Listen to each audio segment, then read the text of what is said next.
GURPS Módulo Básico Campanhas. Regras do GURPS 4ª edição. Episódio 127, capítulo 10. Testes de habilidade salto.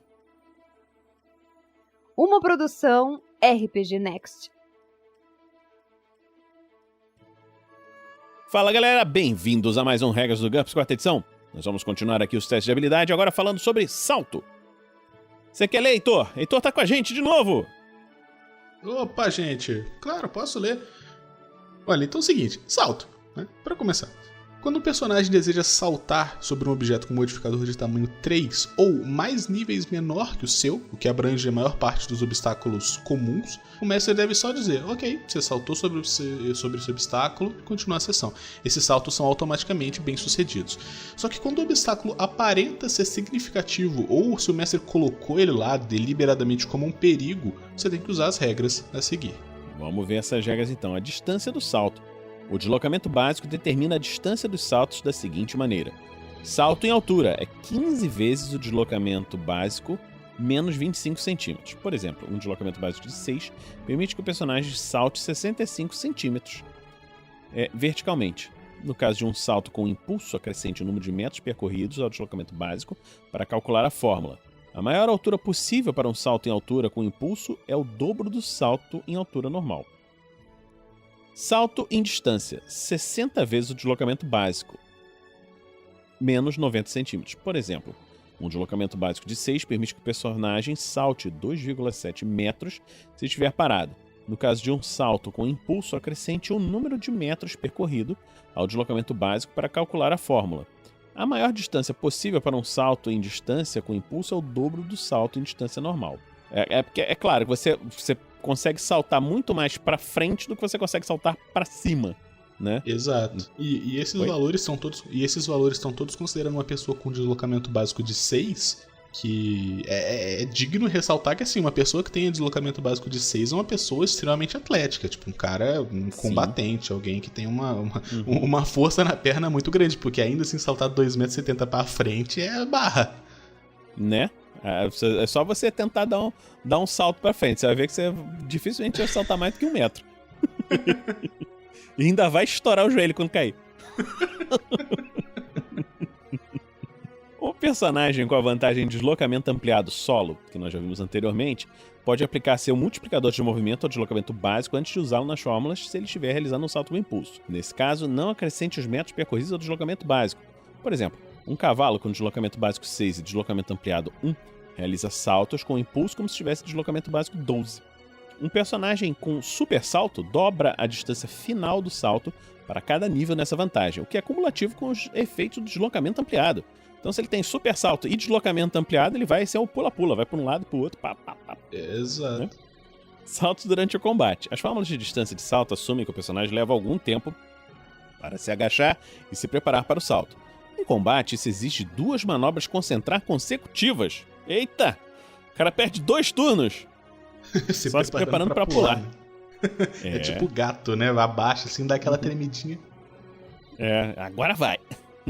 Divida todas as distâncias pela metade se o personagem saltar sem essa preparação. Quando um personagem deseja saltar sobre um objeto pequeno durante o combate, qualquer coisa com modificador de tamanho 3 ou mais níveis menor que o seu, ele deve usar uma manobra de deslocamento, sendo que o salto custa 1 ponto adicional de movimento. Então, se você tem um obstáculozinho, por exemplo, o cara tem move 6, ele conseguiria mover 6 Xzinhos. E aí tem um prego, um negócio lá num dos quadradinhos. Ele perde um dos X's só pra pular aquele prego, aquele negócio que tá na frente. Né? Um prego é sacanagem, né? Acho que ele tá querendo dizer mais, tipo, sei lá, pular uma cadeirinha, uma mesinha, né? Um espinho gigante, assim, pode matar ele, claro. essas coisas. É porque prego parece que é um preguinho no chão, né? Fala, porra, GURPS aí tá querendo quebrar a gente. Para saltar sobre objeto maior, como uma cadeira, ou saltar para cima de algo, como uma mesa, durante um combate, o personagem demora um turno inteiro. Precisa usar uma manobra de deslocamento. Era um preguinho mesmo. Que absurdo. Cara. A menos que o salto seja extremamente difícil. O mestre irá determinar se ele obteve sucesso no salto ou não. Não vale a pena interromper uma batalha para calcular a distância de salto toda vez que alguém salta para cima de uma cadeira. No entanto, O personagem deve fazer um teste de DX ao realizar um salto em altura ou um longo salto em distância. Um salto difícil, para dentro de um fosso, por exemplo, pode sofrer uma penalidade que varia de -1 a -5. É o mestre quem determina se o personagem precisa ou não fazer um teste e qual a penalidade. Em caso de fracasso, ele cai. São necessárias 2 manobras de mudança de posição para se levantar novamente. Ou seja, se tu caiu, tu perde mais 2 turnos só para levantar de novo. Nossa. Em caso de falha crítica, o personagem cai do local para onde estava tentando saltar. Ou aterrissa terrivelmente se ele estava saltando para baixo. E sofre dano normal pela queda de acordo com a altura. Nós vamos ver isso quando falarmos sobre queda em breve. Para escalar um objeto vertical sem arriscar um teste de DX, o personagem deve realizar 2 manobras de deslocamento consecutivas. O sucesso é automático. Como é que funciona isso, Heitor? Não, basicamente, se você está tentando subir alguma coisa, não é escalar uma montanha, que é um negócio gigantesco, mas às vezes você está num combate, você quer, putz, eu vou pular um muro, eu vou subir numa plataforma, vou subir uma escada. Tem uma escada que é uma coisa encostada, que... né? Que às vezes precisaria de um teste de DX, porque você tá correndo e tal, você quer poder subir aquilo ali. Se você não quiser gastar um teste de DX e correr o risco de que, putz, eu vou falhar, vou cair, vai acontecer alguma coisa errada, você pode gastar 2 manobras de deslocamento consecutivas. Ou seja, você basicamente abre mão de 2 turnos para ficar se concentrando em escalar aquela coisa, subir aquela coisa. E aí o sucesso vira automático. Perícia Salto. Um personagem com a perícia Salto, que nós já falamos anteriormente, pode substituir o deslocamento básico pela metade do seu NH em salto, arredondando para baixo nas fórmulas de distância. Além disso, ele faz teste de salto ao invés de DX sempre que precisar realizar um salto difícil. Ah, legal. Então uma perícia interessante para ter se você pretende muitas escaladas, muitos deslocamentos verticais assim. Regras opcionais de salto. As regras de salto a seguir são opcionais. Use somente se você realmente gosta de detalhes. ST e saltos.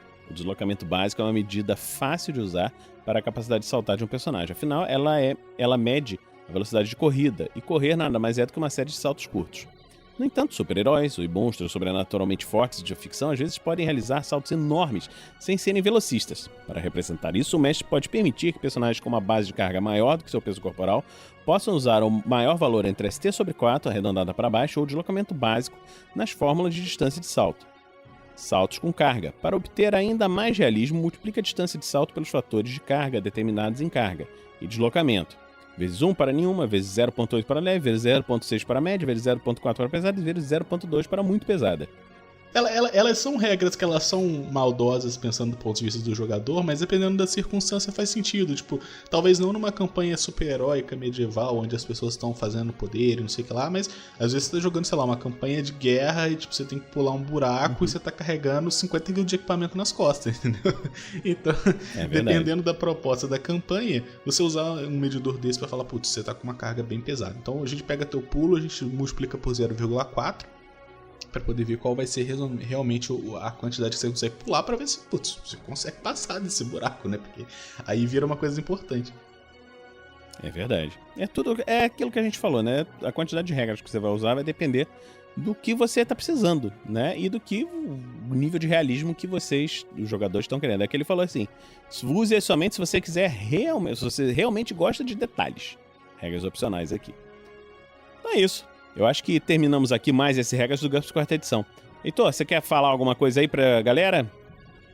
Não, agradecer o convite, mandar um beijo pra todo mundo que tá ouvindo, dizer que GURPS é melhor que D&D e que agora a gente tá tocando um projetinho lá do Bar da Barda RPG. Vocês conseguem encontrar a gente no Instagram, no Twitter, Facebook, na Twitch, fazendo lives de desenho em @bardabardarpg quase todos os dias. Então quem quiser seguir, dar uma olhadinha lá, a gente agradece pra caramba. Valeu então, galera. Então, é por isso a gente termina isso por aqui e na próxima semana a gente se encontra aqui no RPG Next.